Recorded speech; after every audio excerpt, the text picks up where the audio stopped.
अस्सलाम वालेकुम दोस्तों, मैं मज़हर अब्बास और आप देख रहे हैं टेक्निकल गाड़ी यूट्यूब चैनल। दोस्तों सबसे पहले मैं आप लोगों को अपने चैनल पर खुशामदीद कहता हूं। उसके बाद हमारी जो आज की वीडियो है वो है नेशनल बैंक की डिजिटल एप्लीकेशन की सिक्योरिटी के बारे में कि सिक्योरिटी कितनी हद तक है, कि इस ऐप को कोई नुकसान पहुंचा सकता है या नहीं, या ये ऐप कोई हैक कर सकता है या नहीं कर सकता। तो इसमें मैं आप लोगों को आज बारीकी से समझाऊंगा, स्टेप बाई स्टेप आप लोगों ने गौर से देखना है, क्योंकि काफ़ी दोस्त हमारे पूछ रहे हैं कि भाई नेशनल बैंक की डिजिटल ऐप यूज़ करनी चाहिए या नहीं करनी चाहिए, इसमें सिक्योरिटी कहाँ तक है, मतलब कोई हमें नुकसान पहुँचा सकता है या नहीं पहुँचा सकता। तो आज जो है इस वीडियो में मैं आप लोगों को तफसील से समझाऊंगा कि आप लोगों की नेशनल बैंक की जो डिजिटल ऐप है क्या इसको कोई हैक कर सकता है या नहीं कर सकता। इवन कि अगर आप लोगों का मोबाइल चोरी भी हो जाता है या फिर आपका मोबाइल गिर जाता है तो आपको कोई नुकसान पहुंचा सकता है या नहीं पहुंचा सकता। तो आज की इस वीडियो में मैं आप लोगों को तफसील से समझाऊंगा। वीडियो को स्किप नहीं करना, आपने वीडियो को एंड तक जरूर देखना है। लेकिन वीडियो शुरू करने से पहले मैं आप लोगों से एक छोटी सी गुजारिश करूंगा कि अगर आप मेरे चैनल पर न्यू हैं तो मेरे चैनल को सब्सक्राइब कर दें और साथ लगे बेल आइकन को भी प्रेस कर दें ताकि आपको इस तरह की वीडियोस मिलती रहें। तो सबसे पहले मैं आप लोगों को ये बता दूं कि आप लोग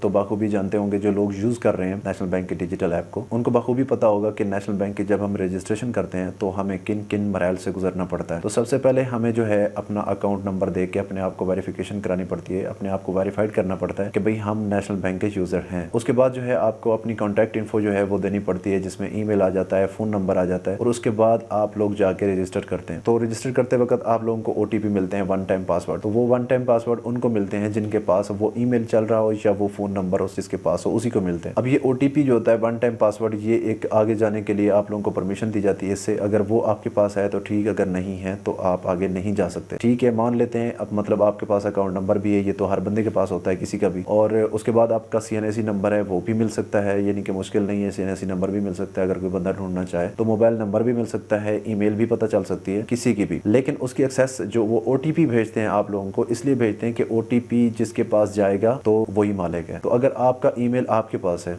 आपका फ़ोन नंबर आपके पास है, या ऐसा हो सकता है कि ईमेल का पासवर्ड जो है किसी को पता हो, किसी के पास भी लॉगिन हो सकती है ईमेल, तो मतलब OTP उनके पास भी जा सकता है। लेकिन इसलिए आप लोगों को सेकंड पार्ट और फर्स्ट पार्ट दिया जाता है OTP का, जिसमें आपको फर्स्ट पार्ट जो है वो ईमेल पे आता है और जो सेकंड पार्ट होता है वो मोबाइल फ़ोन पे आता है। तो ये इन दोनों का कंबाइन जो है आप लोगों को इजाज़त होती है कि आप लोग आगे जा सकते हैं, मालिक हैं, आपको मालिक तस्वर किया जाता है। अगर आपके पास ये दोनों चीज़ें नहीं हैं, कोई एक चीज़ आती है तो आपको मालिक तस्वर नहीं किया जाता। मतलब ये कि ईमेल आपकी हैक हो सकती है, मतलब किसी के पास भी लॉगिन हो सकती है। ईमेल के बारे में मतलब आप ऐसा सोच लें कि वो एक जगह पे नहीं 10 जगहों पे भी लॉगिन हो सकती है, लेकिन मोबाइल फ़ोन नंबर एक जगह से दूसरी जगह नहीं चल सकता। मोबाइल नंबर एक ही जगह पे चल रहा होता है, तो मोबाइल नंबर पे भी आप लोगों को वो एक हिस्सा भेजते हैं और सेकेंडली आप लोगों को ईमेल पे भी भेजते हैं। तो अगर आप इन दोनों को कंबाइन करके इंटर करेंगे तो आपको इजाज़त मिलेगी, अदरवाइज नहीं मिलती। OTP दोनों आपको मिल गए हैं। जब आप OTP इंटर करते हैं तो आपको आगे जो है यूज़र नेम बनाने के लिए कहा जाता है। यूज़र नेम आप बनाते हैं, उसके बाद आप जो है उसमें पासवर्ड बनाते हैं। एग्जाम्पल के तौर पर मैं बता रहा हूँ कि आप लोग मैसेज वाला OTP भी मुझे दे देते हैं, अपनी अकाउंट की सारी डिटेल मुझे दे देते हैं, ईमेल भी मुझे बता देते हैं, मैं अपने पास लॉगिन कर लेता हूँ, मतलब OTP दोनों मेरे पास आ जाते हैं। मैं रजिस्टर्ड करता हूँ एप्लीकेशन में और यूज़र नेम और पासवर्ड भी बना लेता हूँ, यानी कि पासवर्ड का भी मुझे पता है। पासवर्ड बनाने के बाद मैं आगे MPIN भी मैं अपनी मर्जी का बना देता हूँ, यानी कि आप लोगों को बाद में बता दूँ कि ये MPIN बनाया मैंने। तो मतलब आपके अकाउंट की मुकम्मल रजिस्ट्रेशन, मुकम्मल इन्फो मेरे पास है और रजिस्टर्ड भी मैंने किया, आपका पासवर्ड, यूज़र नेम और आपका MPIN भी मेरे पास है। तो उसके बाद फाइनल एक नेशनल बैंक ने एक अच्छा तरीके, उन्होंने डिवाइस वेरिफिकेशन के लिए भी एक OTP रखा हुआ है कि जब आप फाइनल उसको रजिस्टर कर लेते हैं, मालिक को आप कहते हैं जी साफ ज़ाहिर आपने मालिक को तो बताना है कि भाई ये पासवर्ड है और ये यूज़र नेम है, आपने ये लगाना है, ठीक। तो जब आप उसको लॉगिन करके देंगे, तो जब आप उसको बताएंगे, अगर वो आपके साथ है तब भी, अगर आपके साथ नहीं है, कहीं दूर है तब भी, तो जब वो अपने पास लॉगिन करता है वही यूज़र नेम जो आपने बना के दिया उसको और वही पासवर्ड जो आपने बना के दिया है वो उसी से लॉगिन करता है। जब वो लॉगिन होता है तो उसके आगे फ्रंट पेज पे जो है डिवाइस वेरिफिकेशन का एक पेज ओपन हो जाता है, जिसमें वो कहते हैं कि जी आपको OTP भेजा गया है डिवाइस वेरिफिकेशन के लिए। डिवाइस मतलब ये तो जिस मोबाइल में आप इंटर कर रहे हैं उसकी वेरिफिकेशन होती है, ठीक है। उसके लिए वो OTP दोबारा भेजते हैं। जब आप OTP आपको भेजा जाता है, याद रखना है OTP रजिस्ट्रेशन के दौरान जो OTP भेजा जाता है वो 5 हिस्सों पे होता है, जो डिवाइस वेरिफिकेशन के लिए भेजा जाता है वो 6 हिस्सों पे होता है। तो डिवाइस वेरिफिकेशन का कोड जो ही आप इंटर करेंगे तो लॉगिन हो जाएंगे। साथ में डिवाइस वेरिफिकेशन कोड इंटर करते हुए नीचे आप लोगों को एक ऑप्शन मिलता है चेक करने का, यानी कि टिक मार्क करने का एक ऑप्शन दिया जाता है। उसमें आपसे पूछा जाता है कि आप आने वाले वक्त में इसी मोबाइल से लॉगिन होंगे या किसी और से। तो आपको मैं यही कहूँगा कि जब भी आप रजिस्ट्रेशन करें तो डिवाइस वेरिफिकेशन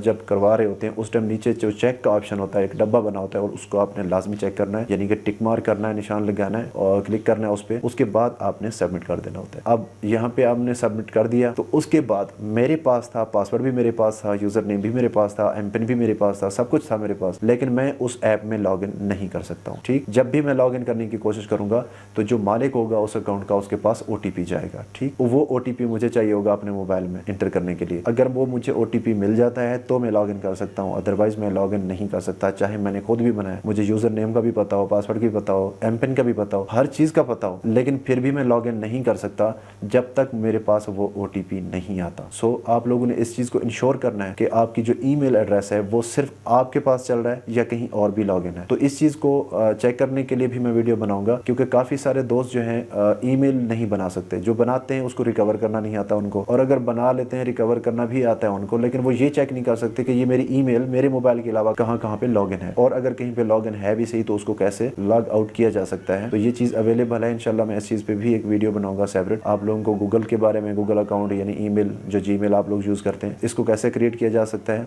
और इसको रिकवर कैसे किया जा सकता है, और इसमें जो है सिक्योरिटी को कैसे इंप्रूव किया जा सकता है। सो फाइनली मैं आप लोगों को ये रेकमेंड करूंगा कि नेशनल बैंक की डिजिटल ऐप रजिस्टर कर लेते हैं तो आपकी ऐप जो है मुकम्मल तौर पे सिक्योर है, इससे डरने की आपको कोई जरूरत नहीं है। काफी दफा ऐसा भी देखने को मिलता है कि जो मोबाइल फोन है वो चोरी हो जाता है या गिर जाता है, मतलब मोबाइल फोन आप लूज कर देते हैं, तो उस कंडीशन में भी आपको टेंशन लेने की जरूरत नहीं है। अगर आप यूजर नेम से लॉगिन होते हैं या फिर फिंगरप्रिंट से लॉगिन होते हैं तो इन दोनों कंडीशनों में आपको किसी किस्म की कोई घबराने की जरूरत नहीं है। आपका अकाउंट सेफ है, आपके अकाउंट में कोई लॉगिन नहीं कर सकता। आप सोच रहे होंगे कि मोबाइल फोन भी है उनके पास और नंबर भी हमारा उनके पास, तो वो कुछ भी कर सकते हैं। देखें, जो जिसको आपका मोबाइल फोन मिलेगा, ठीक है, मान लेते हैं इस सूरत में, यानी कि आप सोच रहे होंगे कि उनके पास तो ओटीपी आ रहा होगा, अगर वो रीसेट पासवर्ड करते हैं तो हमारा पासवर्ड रीसेट करके वो हमें नुकसान दे सकते हैं। ऐसा नहीं है कि वो आपका पासवर्ड रीसेट करके आपको नुकसान दे सकते हैं। पासवर्ड रीसेट करने के लिए उनको शनाख्ती कार्ड नंबर, अकाउंट नंबर और वगैरह वगैरह, डेट ऑफ बर्थ की जरूरत पड़ती है, जो कि उनके पास नहीं होता। अगर वो आपका पासवर्ड जो है वो चेंज कर देते हैं, रीसेट कर देते हैं, तो आगे फाइनल जो मरहला होता है वो होता है एम पिन का। एम पिन के अलावा ट्रांजैक्शन बिल्कुल पॉसिबल नहीं होती। एम पिन आप देंगे तो ट्रांजैक्शन होगी, अदरवाइज नहीं होगी। तो एम पिन भी उनके पास नहीं होता, तो एम पिन को रीसेट करने के लिए फिर उनको एटीएम कार्ड नंबर, एटीएम का पिन कोड नंबर भी इंटर करना पड़ता है। मतलब ऐसा तस्वर ही नहीं किया जा सकता कि अगर आपका मोबाइल फोन गुम हो जाता है या चोरी हो जाता है तो उसमें से आप लोगों के जो है कोई पैसे निकाल सके या आपको कोई नुकसान दे सके, ऐसा कोई तस्वर भी नहीं कर सकता। तो मैं आप लोगों को फुली इंश्योर करता हूं कि आप नेशनल बैंक की डिजिटल ऐप जो है वो आप यूज करें। आपको किसी किस्म का कोई खतरा नहीं है, किसी किस्म की कोई मतलब सेफ्टी में कंप्रोमाइज नहीं किया गया, ये बिल्कुल सेफ है। अब काफी सारे दोस्त डर रहे होते हैं ना डिजिटल बैंकिंग यूज करते हुए, तो उनके लिए ये वीडियो थी स्पेशली। अगर आपको इससे रिलेटेड सिक्योरिटी के हवाले से आपको किसी भी किस्म का कोई सवाल करना है, कोई कुछ पूछना है या कुछ बात आपको समझ नहीं आई, तो आप मेरे साथ रब्ता कर सकते हैं, मुझे बता सकते हैं, कमेंट कर सकते हैं, मैं आप लोगों को इंशाल्लाह उस चीज़ का जवाब दूंगा। तो मिलते हैं जल्द एक न्यू वीडियो में, तब तक के लिए अपना ख्याल रखिए। अल्लाह हाफिज़।